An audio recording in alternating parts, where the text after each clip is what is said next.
When you are buying a home, banks want you to focus on the shiny stuff. A $3,000 cashback, a slightly lower rate. But here's the trap. When you are celebrating those little savings that you are getting, you're also handing over hundreds and thousands of dollars of interest, which is front loaded on your mortgage so that they take the lion's share of that interest early on. Today, I'm breaking down the real cost of your mortgage and how with careful strategy, you can win the long game. Watch the video till the end because you're guaranteed to lose money if you do not pay attention to the details that I mentioned in this video. So let's get started.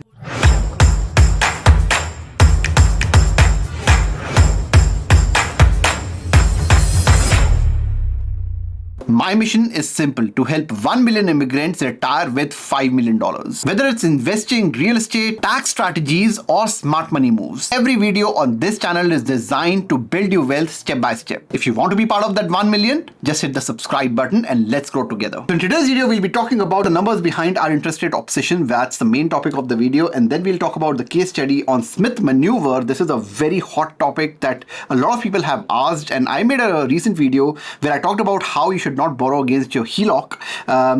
But one exception is Smith maneuver. I'm not a fan of this. I've never been a fan of this, but numbers are numbers, right? So we'll do the maths on this and you can decide for yourself whether you want to run that or not. There are specific cases. I do that for with my mortgage. Just a blanket disclaimer there. I do that with my mortgage, but it's not for everyone, and I'll talk about that. Let's talk about the next one, which is more my alley, like my kind of discussion where I have a lot of say here, because that's interest rate, and there's an obsession with the interest rates. And I can tell you this. Let me just give you an example. So let's assume that it's a normal loan of $700,000. Let's assume in scenario 1, you're getting a rate of 4%, 30-year amortization. Don't hold me up for the rates, right? Look at the differences here, because right now the rates can be 3.69, 3.7, whatever, right? So like it can be much lower, but I'm making an evergreen video because this will be relevant across years. The payment at that interest rate for 30-year amortization is, let's assume, 3,329.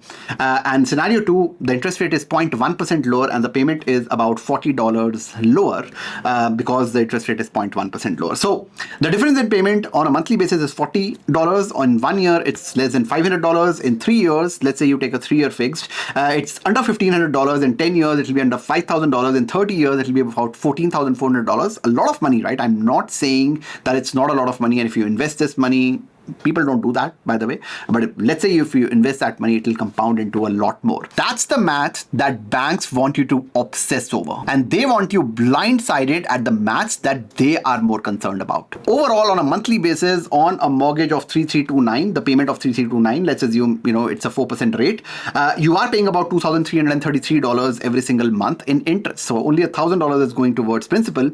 In 1 year, you'll be paying about $27,000. In 3 years, it will be about $82,000. In 10 years, it will be about $250,000, and it will double to about $500,000 in 30 years that you'll be paying in interest.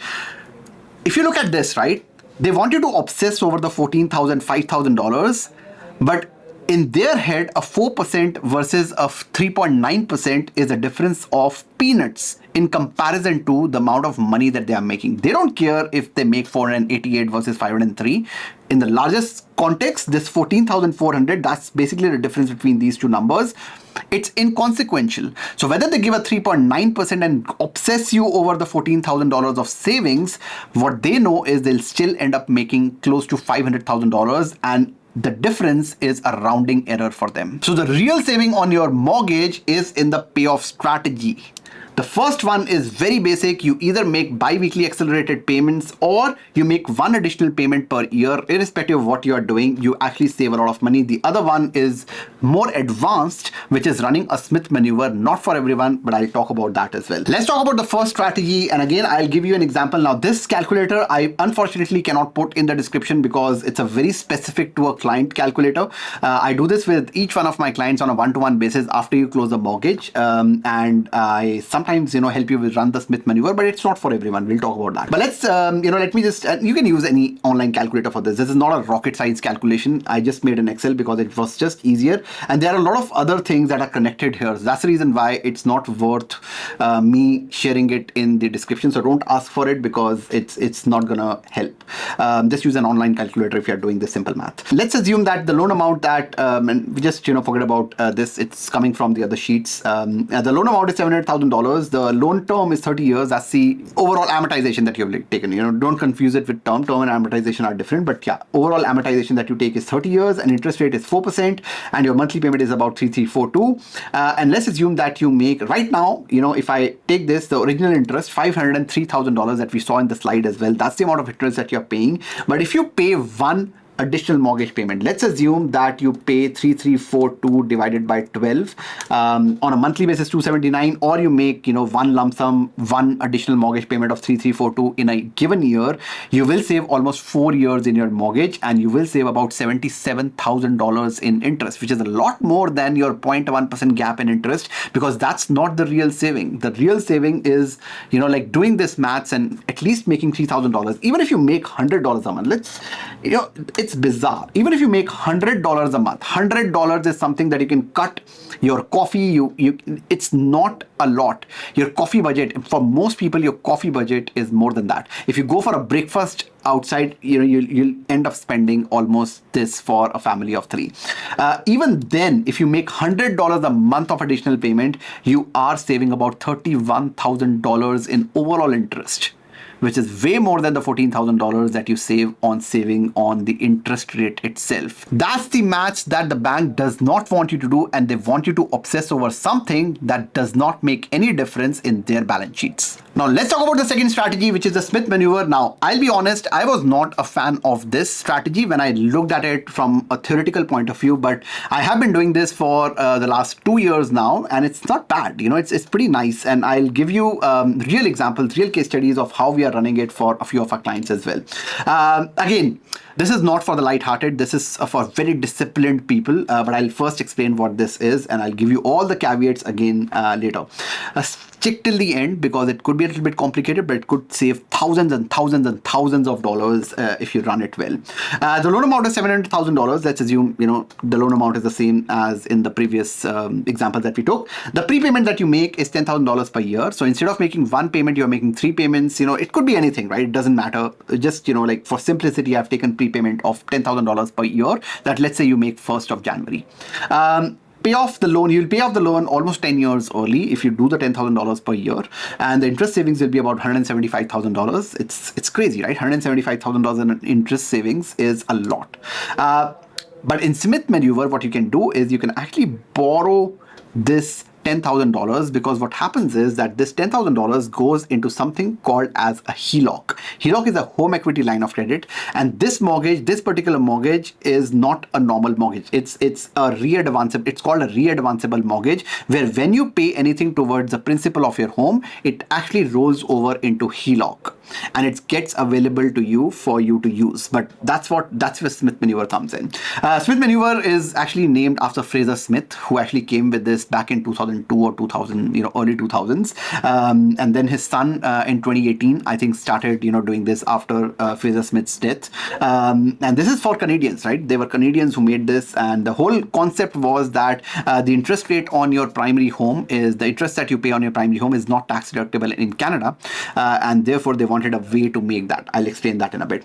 So let's assume that you paid a prepayment of $10,000 and it goes into a HELOC. Let's say you are paying a 5%. Right now, most mortgages will be at prime plus 0.5. After the last interest rate reduction, that's at about 5.2%. But let's assume over the course of your mortgage, it's at 5% for easy numbers again.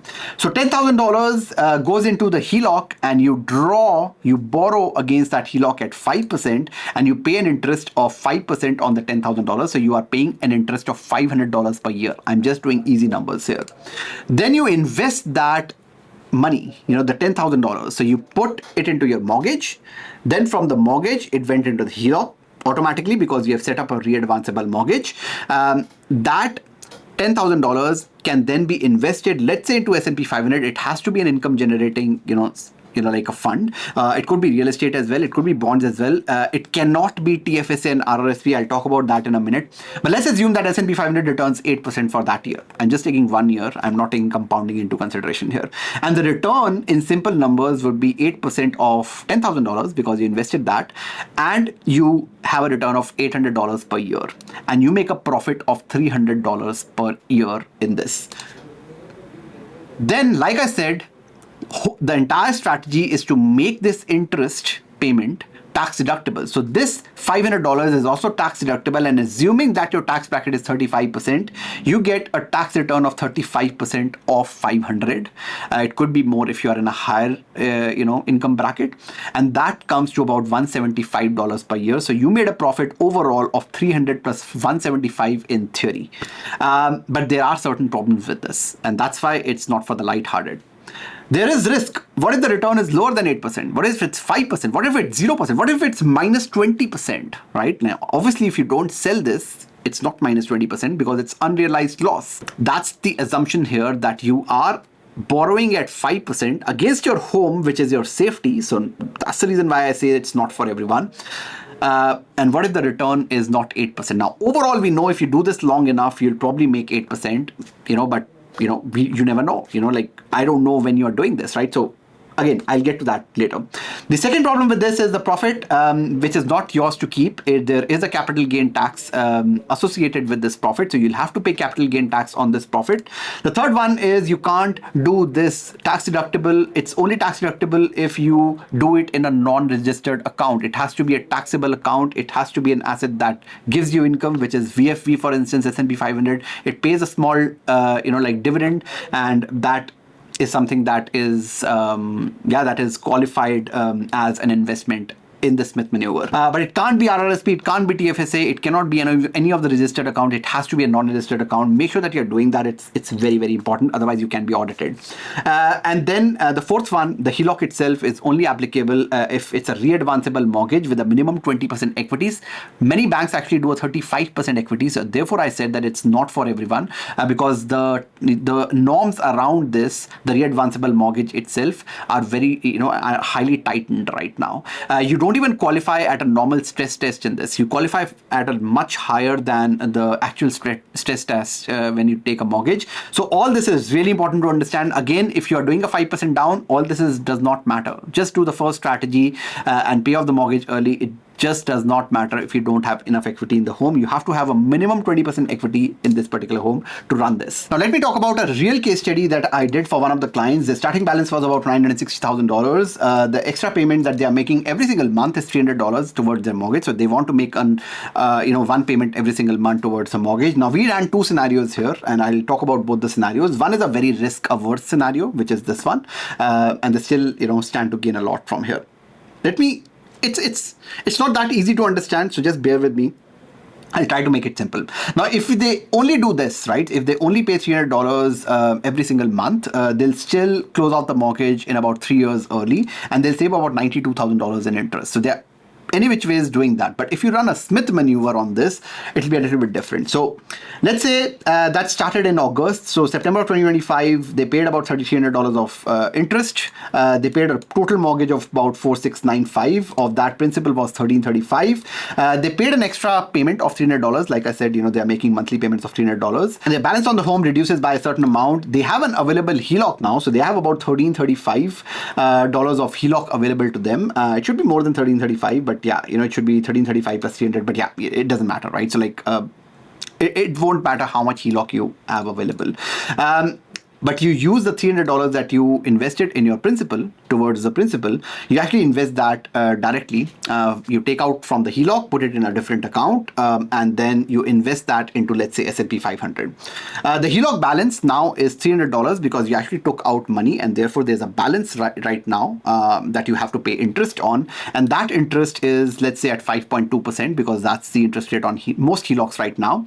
And that's $1 per month. Usually, it will be simple interest for most of these HELOCs, for almost all of the HELOCs. So you'll be paying $1 for the next month. So, and you can see that in your statement as well. So you pay the interest, and then, like I said, there's a tax refund that you will get end of the year. So let's assume that you paid about $36 in interest for the year. This is April of 2026, and in those, for like this $36, you get a tax refund of 35%, which is $13, and you actually invest that into your investing account, or you put it back into your mortgage. So you can actually do whatever you want. Just don't spend it, right? Like any of this, if you spend on anything that does not produce income, there's absolutely no reason why you would do this, right? Now, if you do this long enough, for 27 years in this case, you'll have a HELOC balance at the end of 27 years of $96,000, but you'll have a completely paid off mortgage, but you still have a balance that you're paying almost 5% on it, right? Your monthly payment at 5% will be about $415, and that will be tax deductible every single, year. The interest paid overall on this HELOC, because the balance actually is kept increasing, right? It'll be about $66,000 in this, like so many years. The tax refunds that you get on the $66,000 is about $23,000. Again, I've assumed a 35% tax refund or a tax slab of 35%. The investment that you put into the stock market, let's say the S&P 500, has grown by 8%. So it has grown by $332,000. It has grown to $332,000. And of that, the capital gains are about $236,000. If you sell this investment, because you still have to pay off the $96,000, right? So if you sell this investment of $332,000, you'll be paying some capital gains, and you'll be getting about $273,000 after tax. So you pay off the HELOC balance of $96,000, and if you also account for the interest that you paid, over the course of the mortgage, you'll still be in a profit of $134,000. So the way I've calculated this is, I've taken $273,000 as my after tax, like the money that I have. I've deducted $96,000 because I have to pay my, HELOC off, so that I'm truly mortgage free. So I'll be mortgage free $96,000 if I pay. I still have $180,000. I paid about $66,000 in interest all these years, right? So if I deduct that, I still have about $134,000 in profit. In fact, I have more than that in actual money, because I am only paying off the $96,000 in HELOC balance, and I'll have about, to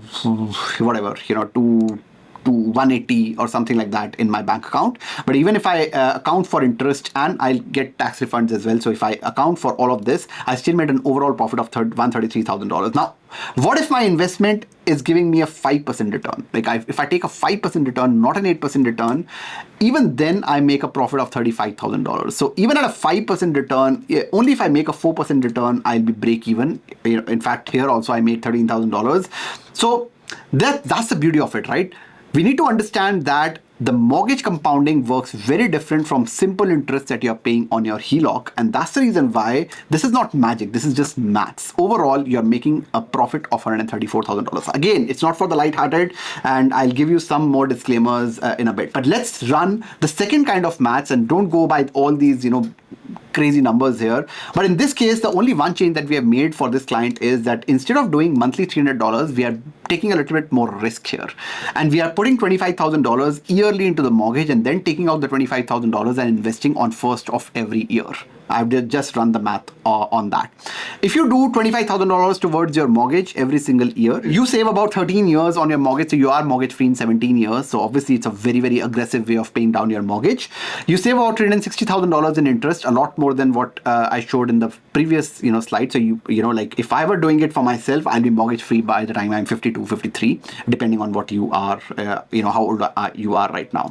Now I'll remove this for a minute because I don't want to confuse you. I again run the same math. The HELOC balance right now is $400,000 because obviously you are actually taking $25,000 from your HELOC every single year, and that compounds to about adds up to about $400,000 of HELOC when you have paid down your mortgage. So in 17 years, it's not like you're at zero.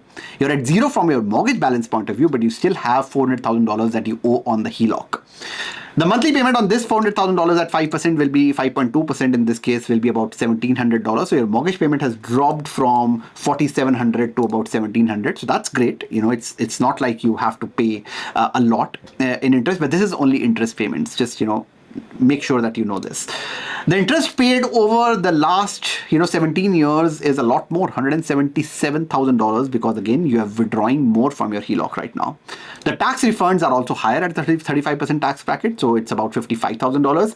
And the worth at again 8% of this money that you are investing, the $25,000 every single year into S&P 500 at 8% year-on-year return for 17 years is returning about $842,000. That's the investment worth right now, but that's not yours to keep, because again, you have to pay the capital gain tax on this. If you sell these investments, after tax worth will be about $31,000, and after you pay off your HELOC balance and accounting for the interest and the tax refunds, you still make a profit of $210,000. So not only did you pay off your mortgage and the HELOC balance in 17 years, you are in the green at $210,000. Now again, I'll move this to 5%, and if I do 5%, I still make $50,000, right? So it doesn't matter if I am making the same kind of interest on my investment that I'm paying in interest, because it's reverse compounding versus like a positive compounding, and that's the beauty of the maths here. One of the strategies, again, a little more advanced, is let's say I'm 50. This client is, in fact, they'll be 50 when they are mortgage free with this strategy. Now, we are not running this for them. Just a disclaimer here. We are running the previous one for them because they don't want to take so much risk. Plus, they are 30, right? So, like, they don't have to. But if you were a maverick like me, because I run something like this on my mortgage, yeah, you can do that. And then you can actually go one step further. Again, this is not... Always make sure that you're working with someone who understands this, who is doing this on their mortgage, and involve a tax, like a CPA or a financial advisor when you're doing this. Again, don't do this in the blind.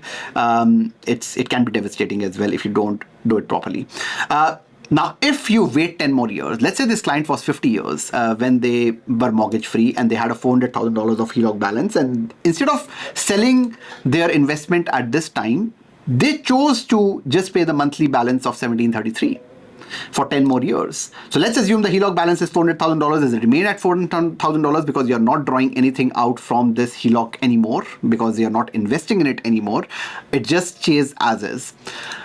You keep paying the $1,733 every single month because you are still getting income. You want to work till 60, and you're still, you're not paying the $4,700 in mortgage. You are paying just $1,700 in, interest on this HELOC. The interest paid will increase from 176 to 384. For 10 years, you are paying $1,733 in interest. So you are paying a lot more in interest. Your total tax refunds will be also higher, because the $1,733, even though it's all interest, you are getting a tax refund on this because it's a tax deductible, it's a tax deductible component of your mortgage, and it's invested. It's still invested, so it is eligible for tax refunds. You'll get about $128,000. This is 55 plus, for another 10 years, right? The investment is now worth $1.8 million. You did not put any money into it, but it compounded into $1.8 million. That's what happens, even if you don't put beyond a point, it compounds. That's why Warren Buffett built his wealth after he turned 80. Most of his wealth, right? It compounds, right? So it more than doubled in 10 years. The capital gains, again, now you decide to sell. Let's say you decide to sell the investment right now, and you pay the capital gain of $354,000, and the after-tax, worth becomes $1.4 million, and you pay off the $400,000 at that point, and you keep the $1 million. And even if you account for all the interest that you paid and the tax refunds, everything, you still make a profit of $800,000. So because these clients were not retiring at 50, they could pay the lower interest. So their mortgage payment was a lot higher, but they decided to pay that interest for 10 years. They actually came out a lot more ahead. But make no mistake, you are borrowing from your primary home to invest and playing with the arbitrage here. The 5% versus the 8%, that's what you're playing with. You're playing with compounding versus simple interest. So you're paying on mathematics here, and that can go very, very wrong. A few more things to note here. You need to track these very well. It cannot be sitting in your like a normal account where TFSA, RRSP, all is mixed. In case you are audited, you have to track all of this. You have to keep a very clean, like where the investment is going, the HELOC is taken into a different bank account. The bank account then connects to a different, like a brokerage account where it gets invested, so that you are able to produce a paper trail in case CRA asks for the records. No borrowing of funds from HELOC to invest into TFSA and RRSP. It's a no-no. it's only non-registered accounts that you can do that. It's not ideal if you're nearing retirement. It's ideal if you are in your early 30s, mid 30s. You are risk averse. If you don't want to take any risk, don't do this. Just pay off your mortgage early by doing a little bit payment, 1, 2, 3 payments every single year additional. You are cash flow tight, because you have to pay interest, right? So it's not like you're just paying the mortgage, you're also paying the interest on the HELOC, and that cannot happen if you are cash flow tight and you have a short horizon. Again, it ties back into the first one. If you're close to your retirement, you cannot have a 2-year, 3-year. This usually works very well on a long-term homes. If you are buying something for long-term, 10, 20 years, it usually works very well. If you are thinking of moving from one home to another in 2-3 years, probably not the right move for you. There is risk involved because markets don't grow 8% every single year. There could be a year where it could drop 20%. There could be a year where it increases 40%. You can't look at this every single year. That's why you need a long enough horizon. For example, I have a horizon of at least 15 years on this, and you can hold longer if you had to.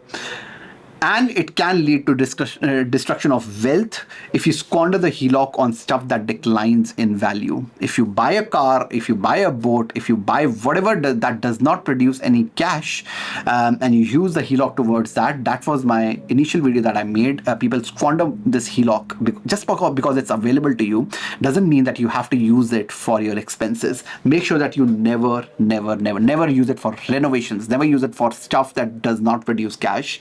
I would not do that if I were you. When I suggest this to my clients also work with a CPA that I connect with them to, and we build that strategy on a one-to-one basis. That's why I'm not sharing any Excels below, because all these things that you see, they're all static numbers. They're not like you put in your numbers and it'll change. I can't build those Excels. I just don't have the means to it. Maybe there are some calculators online that you can do it, but this is all one-to-one mathematics, and the formulas and everything is very, very specific to a particular client. That's why it's a case study that I shared with you. But all in all, I hope you realize that the real gravy is in the payoff strategy and not in your cashback that you get upfront or the interest rate savings that you are making. If you have the right strategy in place for the long haul, you can actually not just save hundreds and $1,000s on your mortgage, but you can actually make an investing account which is sizable enough that it can actually throw almost $800,000 to $900,000 of additional money for retirement. That's in addition to what like paying off your mortgage early. That's how powerful and destructive, I'll again say that's how powerful but also destructive if not used properly these strategies can be. That's the way you beat the bank. That's all I have for today. मिलते हैं अगली video में, तब तक के लिए bye bye.